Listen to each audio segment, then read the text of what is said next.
حضرت ابن عباس رضی اللہ عنہ سے روایت ہے کہ نبی کریم صلی اللہ علیہ وآلہ وسلم دو قبروں کے پاس سے گزرے تو فرمایا ان دونوں کو عذاب دیا جا رہا ہے اور یہ کبیرہ گناہوں کی وجہ سے عذاب نہیں دیے جا رہے۔ پھر فرمایا ایک چغلی کھایا کرتا تھا اور دوسرا پیشاب کے چھینٹوں سے نہیں بچتا تھا۔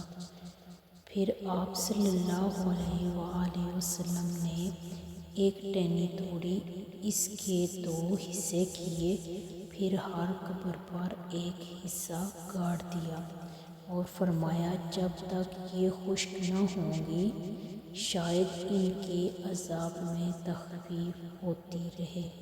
جزاک اللہ۔